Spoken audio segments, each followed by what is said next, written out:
Hello everyone, welcome back to the Boudoir. I'm your host Ieasha and we are now airing on a brand new day. We've gone from Tuesdays to Wednesdays because I am now taking Monday night classes and it's just the turnaround time is way too much. So I was like, let me just give myself an extra day. Wednesdays will be the new upload day for the foreseeable future. When it goes back to Tuesdays, if it ever does, I will let you know. If there's anything weird going on or if you just feel like it's been a little quiet on my end, always check the community tabs because I will always keep you guys posted there. Today we are continuing on with the Disney Princess series.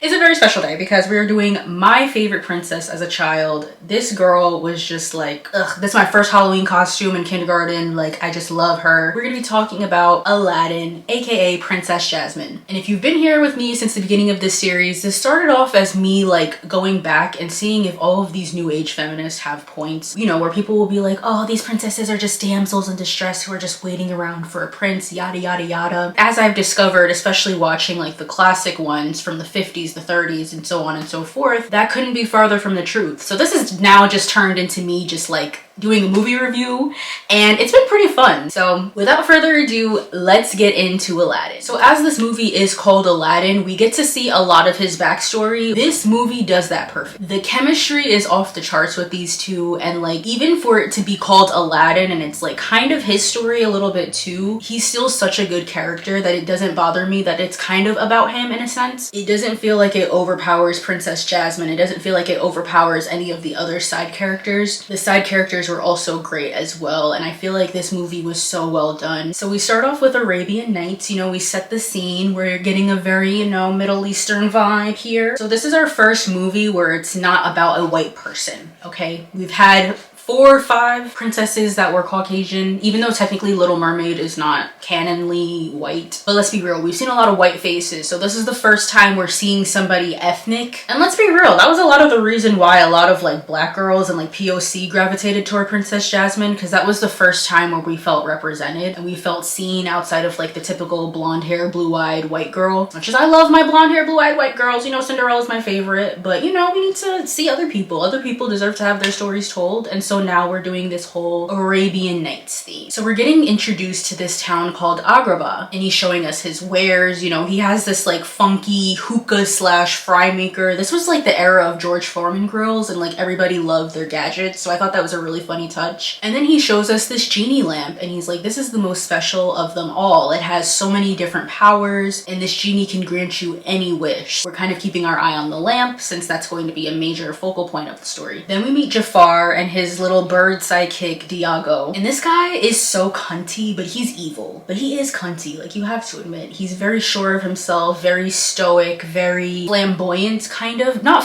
he's like demurely flamboyant, you know? So the salesman gives him this magical beetle, but it ends up flying away, and it turns into this like magical tiger cave thingy. It looks very scary and ominous, and it's known as the Cave of Wonders. This cave has so many different things in it. There's treasures, there's magic carpets, there's this, there's that, there's a whole bunch of everything, and like that is the thing that we are coveting right now. And it has to be a chosen person who can go in this cave. Like, it can't just be anybody. So Jafar tries to like swindle the salesman into going because it's like kind of scary, and he's like, you lackey, do my dirty work. So he tries to go in, but then the cave is not feeling it, and he ends up getting eaten, RIP.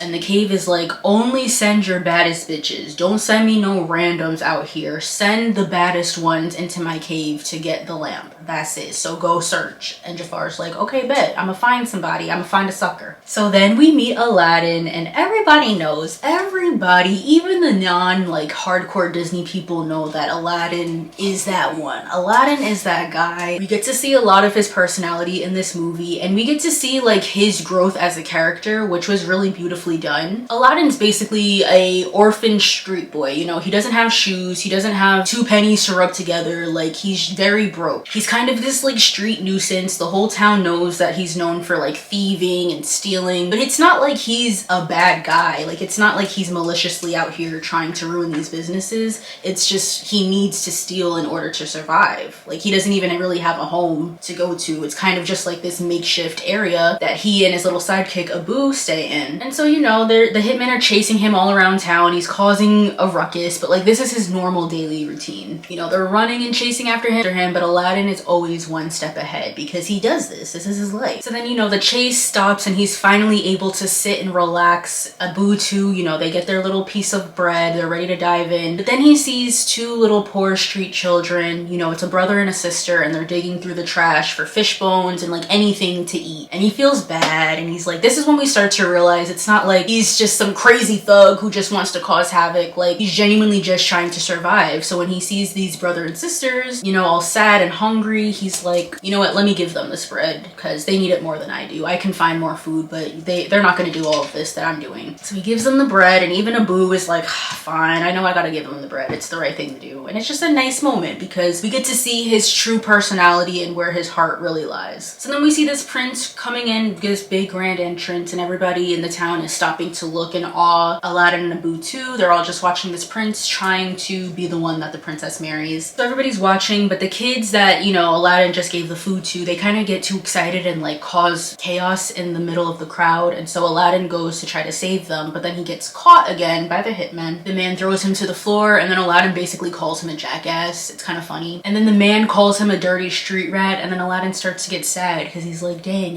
is that all I am? Just some riffraff out here on these streets? Like, I'm just trying to make it like everybody else. And he's like, there's more to me than that. I'm not just some, you know, nuisance out here. I'm just trying to live. So now we're at the palace, and we see the prince that was just riding into town storm out of the palace, upset. He's like, I can't do this. I'm not marrying that girl. And the dad's like, wait, what? No, come back, come back. You were a chance. We thought you were gonna be the one. And then we finally see Jasmine in all of her beauty and glory. And the dad's like, Jasmine, come on, girl. Like, why do you keep rejecting all of these fine suitors? Like, we're literally getting the best of the best, and you keep rejecting them. And then you let the tiger attack him and take his little boxers off. How could you do that to him? And then Jasmine's like, Dad, you know, Raja's just playing. Like, you know how he is. He's very friendly. He loves to play with conceited jerks that are trying to steal my autonomy. You know? So now we see that Jasmine is somebody who has been born into a rich family, and not just any rich family, the royal family. She now has all of these princess duties that she doesn't really want. Like, I mean, the clothes are nice, the palace is nice, but she's like, I don't want to give my autonomy away just because some law says that I have to. I gotta marry some royal that I don't even like just because they're also royal. Like, where's the love? I want an actual marriage with love, not because the law says so. And then the dad's like, well, you better figure something out, because if you don't get married by your birthday, which is in 72 hours, by the way, we're gonna have a problem. So figure it out, bye. So now she's basically just reminiscing on her life, how like she feels like a bird trapped in a cage, which they did show that visual of her setting the birds free. She's like, I've never had friends, I've never left this place, like this is actually pathetic. What am I doing with my life? So now we find out that Jafar is the king's top advisor. He's the one that tells him all the goings on happening in the village. And so he's venting to Jafar. He's like,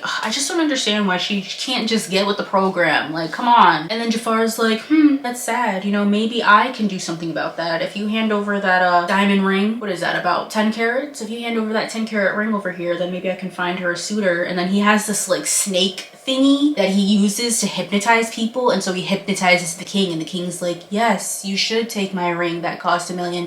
Clearly Jafar is the villain. He's like two-timing this royal family that he's supposed to be loyal to. The same old story. So then later that night, Jasmine's like, I'm fed up with this, you know, I'm gonna escape, I'm gonna leave this palace in the middle of the night. Her little tiger pet Raja is like, no, please don't go, you have to stay here. And she's like, I'm sorry, Raja, like I need to get out of here, I'm going crazy, you know? So he's like, fine. He helps her up over the wall, and she puts her little disguise on, you know, the Disney princess sneaking off into the night disguise. She puts that on and she sets off into the night. So then the next day we're back in town. Aladdin is doing his typical routine of trying to find something to steal. This time it's melons from the little fruit cart. So, you know, Aladdin and Abu are chilling, eating their little fruits, but then this day's a little different because he sees this mysterious woman who he's never seen before, and she just looks so in awe by everything. She's walking around town, she's looking at all the jewelry, all of the clothing stalls, all of the foods and stuff. She's seeing all of the chaos and the commotion, you know, of being in that marketplace, all of these customers and people yelling and, you know, buy over here, buy over there. She's so like, wow, I've never seen anything like this before. And Aladdin is just watching. He's like, oh my goodness, what is this? Who is this? How is this? When is this? Like, these are my parents, y'all. I don't think you'll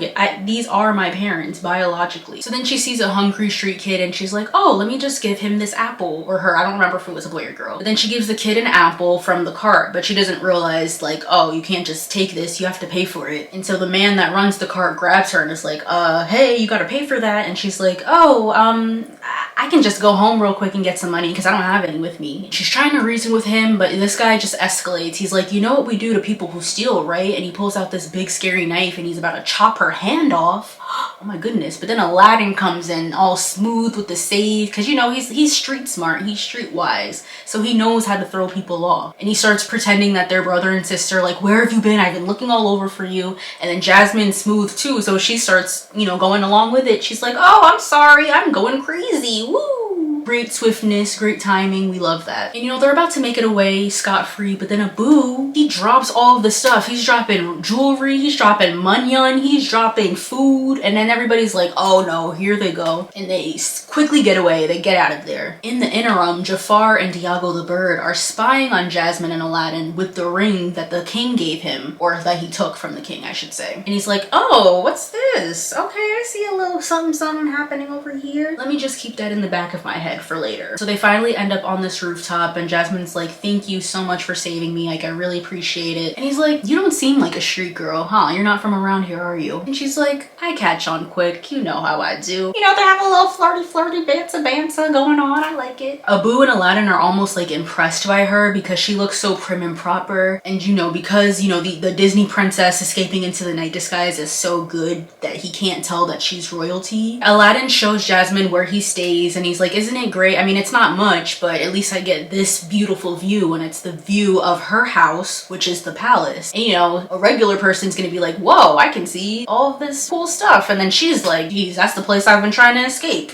And Aladdin's like, can you imagine living there, like having all of these servants waiting on you hand and foot, you know, having valet service, all this free food and all of these luxuries. And then Jasmine's like, yeah, having people tell you how to live and having your whole life predetermined sounds great. She avoids saying exactly where she's from and who she is, but she basically tells the story about how her dad is controlling and like she just wants to start over and start fresh and have a little bit of freedom, you know? And then Aladdin's like, I just wish I could have freedom and basically have money to live and survive. So they both want freedom, but in different ways. Here's somebody who has everything except for their freedom and autonomy. Here's somebody that has nothing except for their freedom and their autonomy. So they kind of want both things in different ways. So you know, they share a little moment, they're about to kiss or whatever, and then they get stopped by their ops and they're like, dang it, this whole moment was ruined. But because Jasmine's on the run and Aladdin's Aladdin, they both think that they're the one that's in trouble. And Aladdin's like, do you trust me? And she's like, I guess so. And so they jump off the roof and stuff, jumping from building to building, and she's like, oh snap, I guess I really do trust you. But all of that effort goes to waste because they end up grabbing Aladdin anyway, and Jasmine is tough. She's trying to punch this guy, excuse me, she's trying to punch this guy, you know, trying to get him off, but you know, it don't work, you know, he's already caught. And she's like, unhand him, and they're like, no, who are you? And then she takes off her disguise. Oh my god, it's been her the whole time, we didn't notice because she had a cloak on, but it's her now, we know. And she's like, I said put him down. They're like, oh, my bad. I wish I could, but actually Jafar's the one that put the hit out on him, so you gotta take it out with him, not my, sorry, it wasn't my fault. Then, you know, Aladdin's like, oh snap, I've been talking to the princess this whole time, whoa. And Jasmine's like, oh, it was Jafar? Bet, I'll tell Jafar myself, like, I'm not scared of him, this is my house. He has to answer to my dad, so what's up? You know, Jasmine was, she never gave scary, she never gave demure and mindful, she always gave, and what? And I'll say it again, that's what she gave, and I really like that, and I appreciate that. Another reason why I'm like, where are these like fake feminists getting older, they don't know how to speak up for themselves? Nope, Jasmine very much knows how to speak up for herself, and she did, and she even physically defended herself multiple times. But anyway, so then she goes back home to the palace and she goes to Jafar and she's like, why did you arrest that boy? What did he do? He didn't do anything. And then Jafar's like, oh well, I'm just protecting you from being kidnapped, you know, you're the princess, I have to watch over you, you know, trying to be fake concerned. And she's like, you didn't kidnap me, I left on my own, I left this place, and what, like, unhand him like I said. And he's like,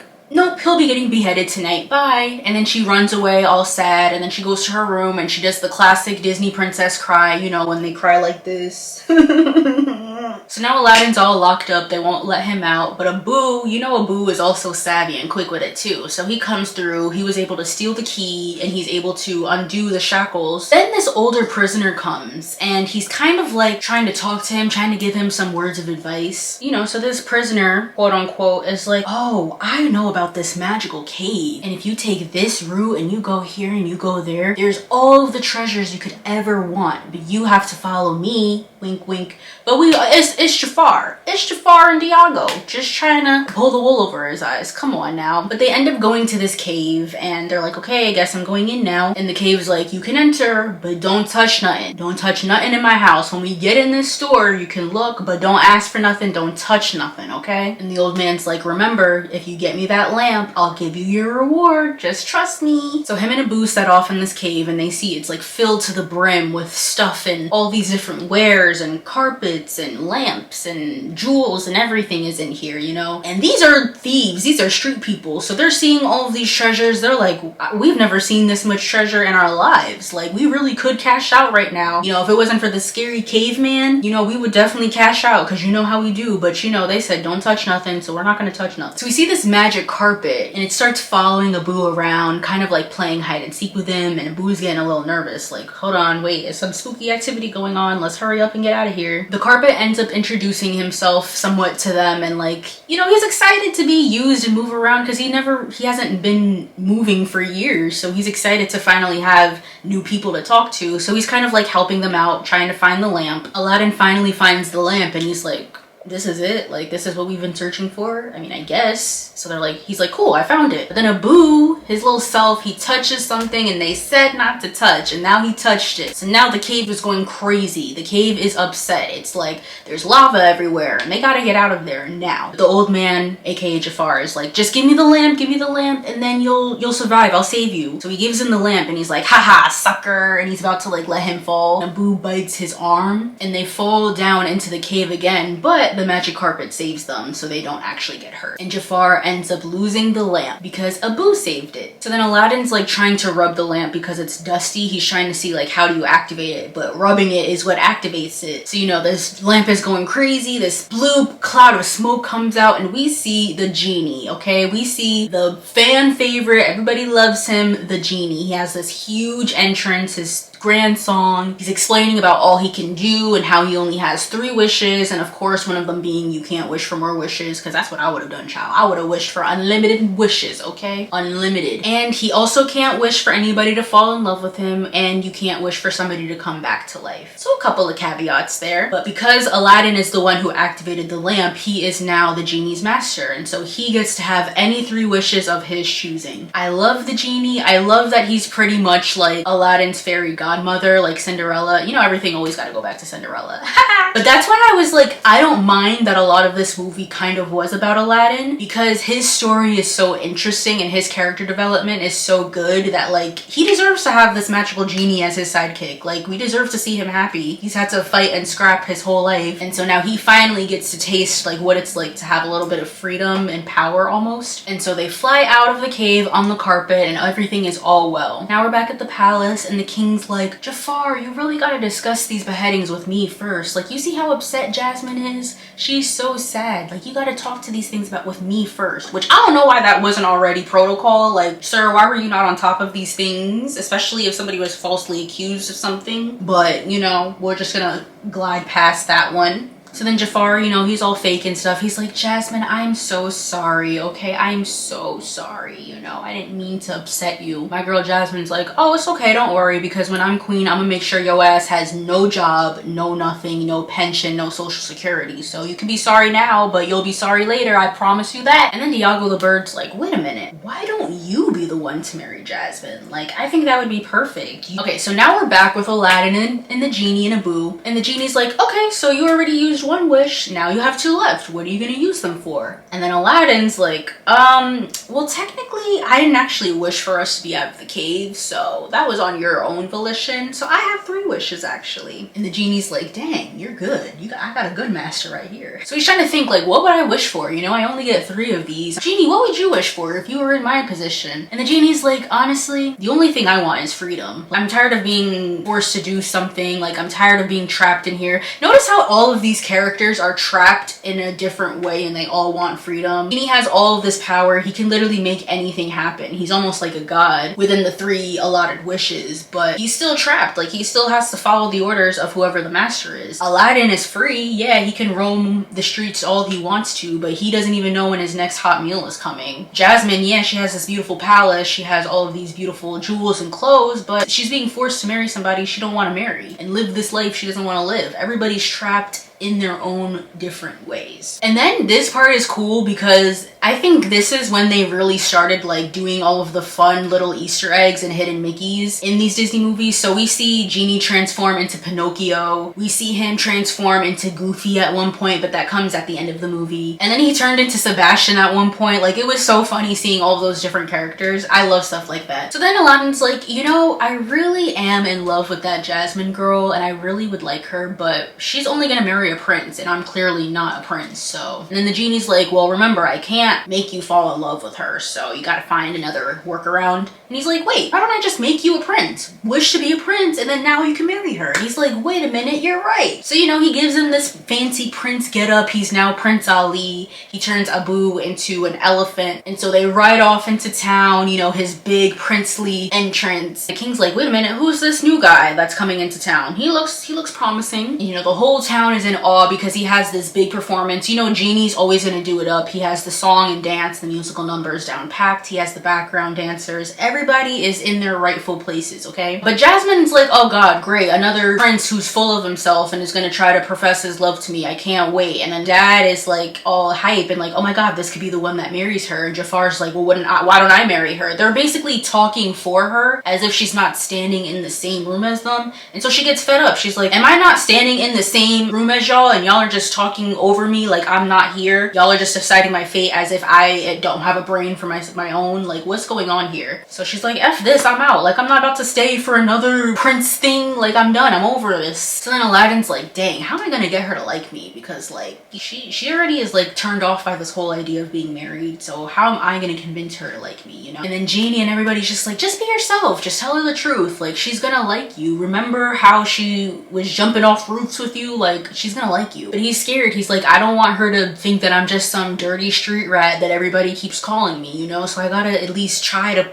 keep up this prince act. So he's trying to rizz her up, trying to do the prince act thing, and she's not feeling it. Because again, she's gone through this song and dance so many times. She's like, whatever. But then he seems a little familiar to her and she's like, do I know you? Because again, this is the Disney disguise. This is, you know, once you put a hat on, you're a completely different person. Nobody knows who you are. So she's like, you look vaguely familiar to me. And he's like, I don't know what you're talking about. I'm somebody brand new that you've never met before and I definitely am not wearing a disguise. So he's like trying to get back into it. He's like, oh, you're so beautiful. Wow. And she's like, oh my god, thank you. Another conceited jackass telling me how beautiful I am. I've never heard that before. Like, she just does not care anymore. She's not trying to hide it. She's not even trying to, you know, keep fake appearances. She's like, either show me something different or get out of my house because you're wasting my time. He's able to recover somehow and he invites her on a magic carpet ride. She's like, a magic carpet ride? I like freedom. I like doing things that are different. Okay, I'll bite. I'll take you up on that offer. So they go. They're flying all over the city. They're seeing the stars. They're seeing the moon. And then we get probably the best Disney princess song ever. I can show you the world. Whole new world ensues. They're looking all over the place. They're going to the pyramids and stuff. They're really they're trying to see a whole new world together. A whole new world with you. So, you know, their ride ends and they're like, wow, that was so fun. I had, you know, the time of my life tonight. And she's like, oh my god, that was so much fun. You know, I wish Abu could have been here for this. And he's like, yeah, I know, right? I wish he could have waited. Abu, and he gets all shook. And she's like, did you think I didn't know it was you? Come on now. Oh my god, wait, I forgot to mention, he did the whole did you trust me thing like he did before, like in the beginning of the movie. And so that was also why she was able to realize it was him. But she's like, yeah, girl, I knew it was you. Come on. So then he's like, you know, sometimes I pretend to be a commoner, but I really am a prince. And you know, Jasmine's like kind of giving him shit for it. But then he's like, what? A royal posing as a commoner?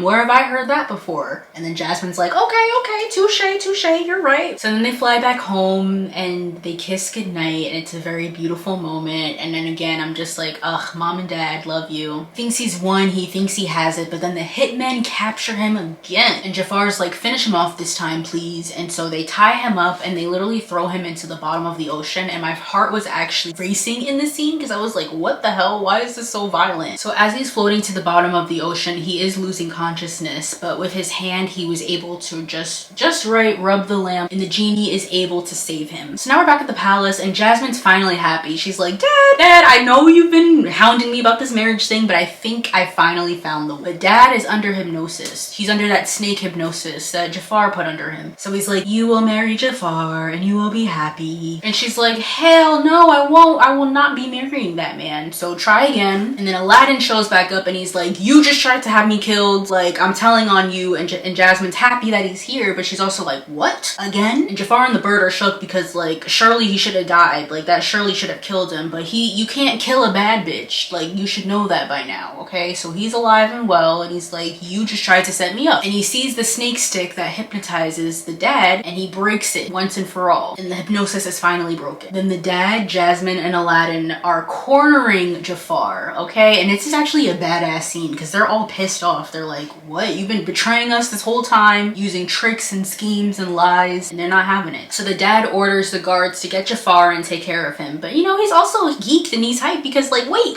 my daughter finally found somebody to marry? Like, yes, we made it. And you know, Aladdin's happy because he's like, yeah, technically I won, but you know, I lied in the interim. You know, I've been lying to her this whole time, so I low-key feel bad, but you know, I won. So no, he and the genie are talking. He's like, oh my god, I can't believe I lied and now I have to like play up this whole prince thing. But like, I mean, I guess this is something I can get used to. So he's like, you know, Genie, you know how we talked about how I would use one of my wishes to free you? I can't do that anymore because now I have to be a prince for the rest of my life. So I'm gonna need you around to, you know, help me out and stuff. And the genie gets upset because he's like, dang, you told me, you promised that you would set me free and you just lied like every other master I've had. So he's like, I guess since you're so used to lying to everybody else, I guess it's only fitting that you lied to me too, you know?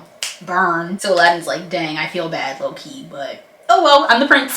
But I really like this moment because this is when we start to see his character development because, you know, he's been told his whole life, you're just a dirty street rat, you're just riffraff, you're just some street kid who will never have anything and will never amount to anything. And he finally gets a little bit of power. He finally gets a little bit of recognition. And so we see him battling with like this new life that he wants to live versus the person he truly is. And we're starting to see like the consequences of his actions taking place. So this is kind of like a good moment for him. So while he's having this little internal conflict, Diego is able to mimic Jasmine's voice and he's like, Aladdin, come out. Or no, not Aladdin, because he don't know. He's like, Ali, come out. I've been looking all over for you. You know, mimicking her voice, and it makes him go outside. And so now the coast is clear and now Diego is able to search for that lamp because that's what he really wants. So then the real Jasmine is like, oh my god, Aladdin. Why do I keep calling him Aladdin? He's technically Ali. She's like, Ali, you're on. You gotta go. Your dad's about to announce you. You gotta go, hurry up. She gives him a little kiss and she's like, go out there, go, go, go. And he's all shook like, oh snap, now I have to like be a prince and I have to like step into this role for real, for real. This is crazy. So now stick with me because this is when it's about to get a little chaotic and a lot's going on. So Jafar ends up getting the lamp that Diego stole and he is able to now summon the genie. Oh my goodness, guys. So now Genie has a new master and it's Jafar. Yuck. Okay, so he's now the leader. I believe it's called Sultan. He's now Sultan and he steals the poor dad's clothes. He just leaves him in his little undies. And now begrudgingly, Genie now has to be his leader. So Jafar wishes to be the most powerful in the world and now he is. He turns poor Raja into a kitty cat. Dad and Jasmine are now his prisoners and Aladdin is back to being nothing but a dirty little street rat. He banished him into the snow somewhere, like with no jacket, no shoes, no nothing. So, you know, they're in the snow for a little bit. He has to find a boo. He finds the magic carpet that ended up being stuck underneath something, but they're able to pull it out and they fly on their way back to Agrabah to save the day. Poor Jasmine and the dad are now prisoners, and I will say Jasmine's prisoner outfit was very cute. I do like the red, but no, she should not have to be in this situation, so it's not okay. I'm sorry, this part I did laugh though, the bird, because the whole time the dad had been giving Diago the bird like stale crackers, you know, like Polly want a cracker, because he doesn't know the bird can really talk. But now that the bird has some power, he tied the dad up and he kept forcing, I don't know why this was so funny to me, he kept forcing him to eat the crackers. I think it's because his voice is funny too, so he's like, here, take some crackers. Jasmine's not feeling it. Even though she's prisoner, she's still not gonna keep her mouth closed. She's so mean, and she throws a drink in Jafar's face. She's telling him off. She's like, you're not gonna get away with this for long, like, And Jafar's like, Genie, make this woman fall in love with me now. But Genie's like, I'd love to, but I can't exactly do this. Please don't get mad at me. I can't. That's against the rules. And in the middle of this, Aladdin is there and Jasmine is able to see him, and she gets all excited and happy that he was able to come back. But you know, she has to keep it on the low so that he can do whatever he's gonna do. But you know what? This is why Aladdin fell in love with Jasmine, because she's able to just keep it going. So she's like, Jafar, you know, I was just playing back there. I actually do think you're so sexy. She quickly kisses him and she's like, ugh, I can't believe I just did that, but you know, whatever to get us safe, okay? The genie ends up seeing Aladdin. He's like, I don't know, but you better do something quick because this is scary, high stakes. And he's like, I'm a street rat, remember? And now he's saying it with some pride. He's like, I'm a street rat. I'm gonna get us out of this situation, don't you worry. So then Jafar turns himself into this very scary, big, large snake, and it was very frightening. Okay, but then Aladdin's like trying to provoke him. He's like, you're not as tough as you think you are. Like, you think you're so powerful, you think you're so big and bad, but you're still not as strong as a genie. A genie can control anything. A genie can make anything happen. You're still second in command. And then Jafar's like, you're right, I wish I were a genie. And then everybody's like, what did you just do, Aladdin? Like, now he has even more power than he had before. Like, you're about to kill us for real now. But you know, he's like, just trust me, I know what I'm doing, okay? So he turns himself into a genie. He's like a red, scary genie. But because he's now a genie, he's like, oh, you forgot that a genie has a master and now I'm your master. So he's able to trap him in the lamp, and the genie tosses it far as the eye can see over yonder, and he's done. He's done in rings until the next movie though, you know, because there's a second movie, you know. They won, everyone turns back to normal. Raj is a big tiger again. Jasmine and the dad are back in their normal outfits. Everything's back to normal. So he apologizes for lying. He's like, you know, I'm sorry, I shouldn't have lied to you like that. And she's like, it's okay, I understand why you did it, you know? And he's like, it just stinks because we can't get married because of that law. And she's like, I know, that stupid law. I wish it was something different. But so then he goes back to Genie and he's like, you know, I still have one more wish, so I guess I'll just wish for you to have your freedom. So Genie's like, wait, but what about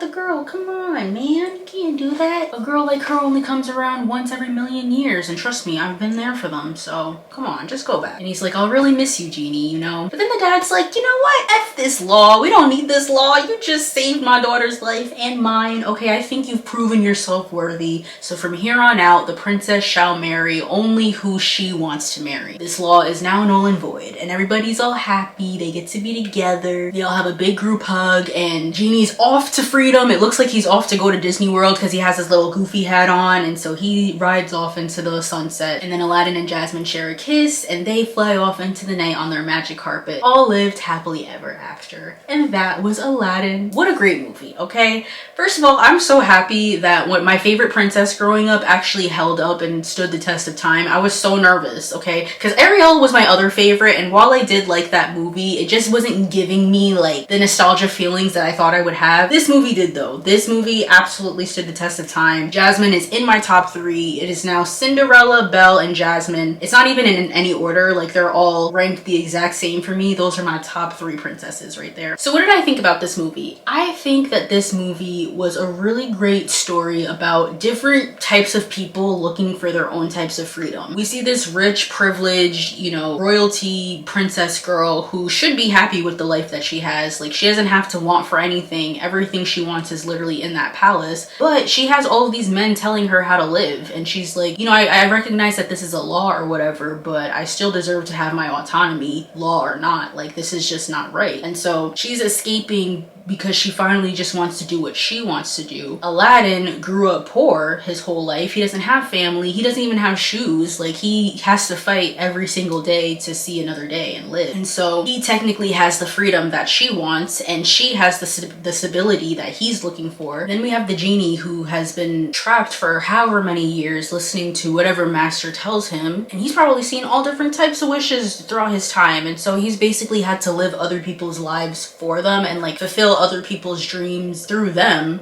And so he never really got a chance to like figure out what he wants. Like, what would he wish for? What would he do? And so everybody's trying to find their own different type of freedom from their own backstories. And so it's beautiful how all these three characters come together. Plus, of course, Raja and Naboo and the carpet, everybody's there. But like, I think this movie was so well done because it's more than just a love story. It's like, you're seeing class consciousness. You're seeing, you know, how different people live. Everybody just trying to survive in their own way. So I think this is a really great movie. And like I said, they have the most chemistry in my opinion. Was Princess Jasmine your favorite? Let me know in the comments down below. She was absolutely my favorite, and I'm proud to say that she still is my favorite. Don't forget to like and subscribe, and if you're listening to me on Spotify or Apple, make sure you download today's episode and rate me 5 stars. We only have, I think, 2 more movies left in this Disney Princess series. It's crazy how time flies. Thank you guys so much for watching. I will catch you guys next Wednesday instead of next Tuesday, and yep, I'll see you guys next time. Bye!